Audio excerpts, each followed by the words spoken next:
1531년의 비밀, 멕시코 시간에서 바라본 의미입니다.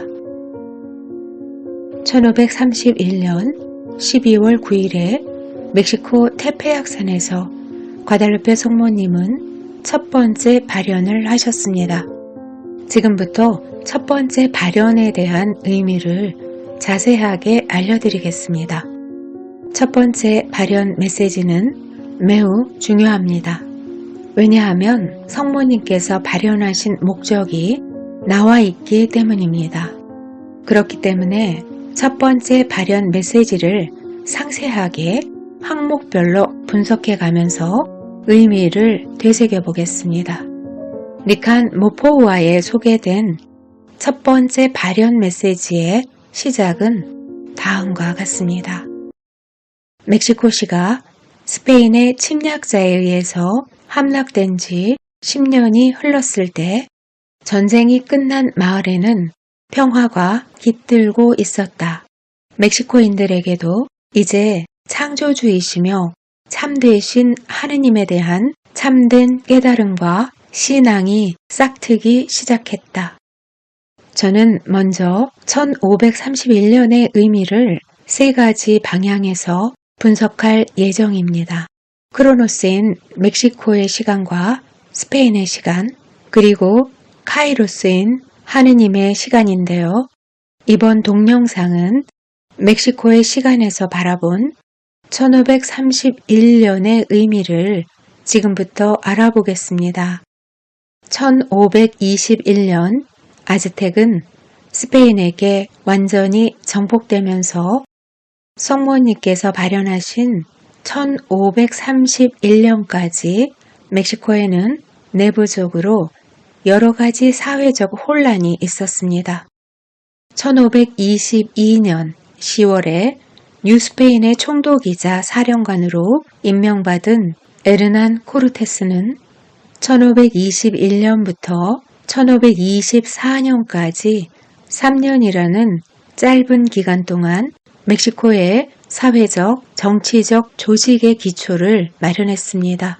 그러나 1524년 코르테스가 온두라스로 탐험을 떠나면서 멕시코는 코르테스를 감시하고 본국인 스페인의 통제를 강화하기 위한 통치자들이 코르테스가 없는 사이에 1524년부터 1530년까지 7년 동안 약탈과 강간, 살인 등 멕시코의 인디오들과 코르테스의 동맹들에게 온갖 잔혹 행위를 저지르게 됩니다. 이에 앞서 코르테스는 스페인의 카를로스 1세 황제에게 인디오의 복음화를 위해 정치적이었던 교구 사제가 아닌 모든 면에서 순수했던 프란치스코 회나 도미니코 회와 같은 수도회 사제들을 요청하였고, 왕실에서는 그의 요청에 따라 프란치스코 회 12명의 사도를 1524년 멕시코에 공식적으로 파견하였습니다. 그러나 이미 비공식적으로 1523년 5월 1일 3명의 프란치스코 수도자가 멕시코에 도착하여 인디오의 복음화에 목숨을 바치고 있었습니다. 한편 온두라스에서 돌아온 코르테스는 반대 세력으로부터 여러 가지 누명을 쓰고 모든 직위가 박탈당한 채 1528년 스페인 본국으로 떠나게 됩니다.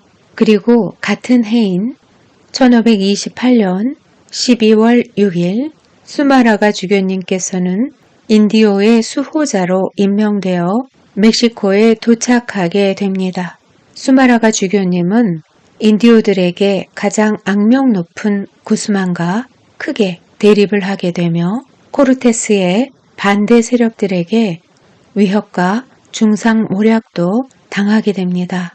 구스만은 뉴스페인 왕립법원의 수장으로 발령을 받고 수마라가 주교님과 같은 날 멕시코에 도착한 일행이었습니다.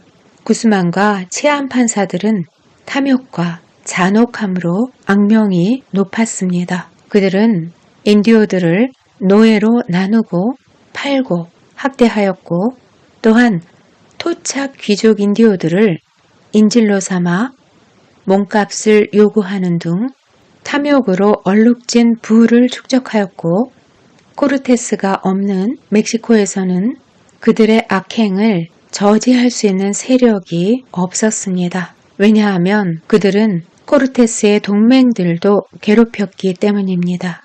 특히 코르테스의 가장 큰 영적 동맹인 프란치스코 수도회는 언제나 그들에게 생명의 위협을 받고 있었습니다. 설상가상으로 주교 서품을 받지 못한 수마라가 주교님은 많은 한계를 가지고 있었고 또한 그들로부터 오히려 34가지의 음모와 인디오의 학대에 가담했다는 혐의를 받게 되었습니다.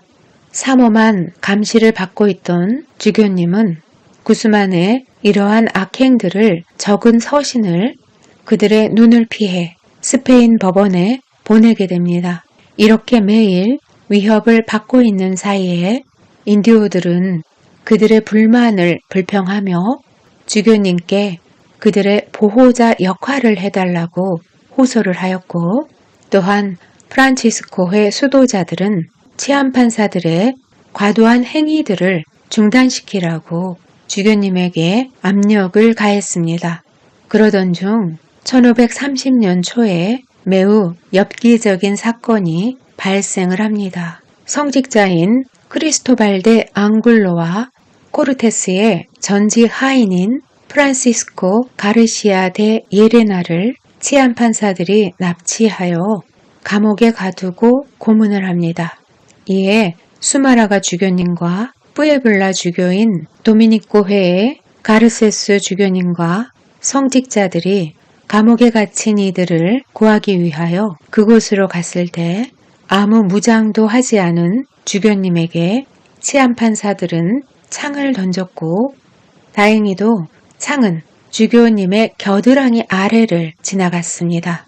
이러한 긴박한 상황에서도 주교님은 위협에 용기를 잃지 않고 판사들에게 질문을 하였으나 잔혹한 치안판사들은 결국 앙글로 사제를 교수형에 처하고 전직 하인인 예레나의 발을 잘랐습니다. 수마라가 주교님은 그 도시 전체를 파문하였고 프란치스코회 수도자들을 텍스코코로 후퇴시키게 됩니다.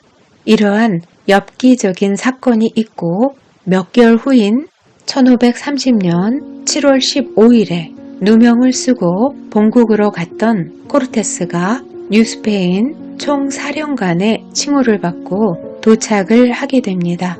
그리고 1531년 1월에 새로운 왕립법원인 오디엔시아가 멕시코에 도착하면서 악명 높았던 구스만과 그 일당들인 마티엔조와 델가딜로는 즉시 재판을 받았고 그들의 악행은 끝나게 되었습니다.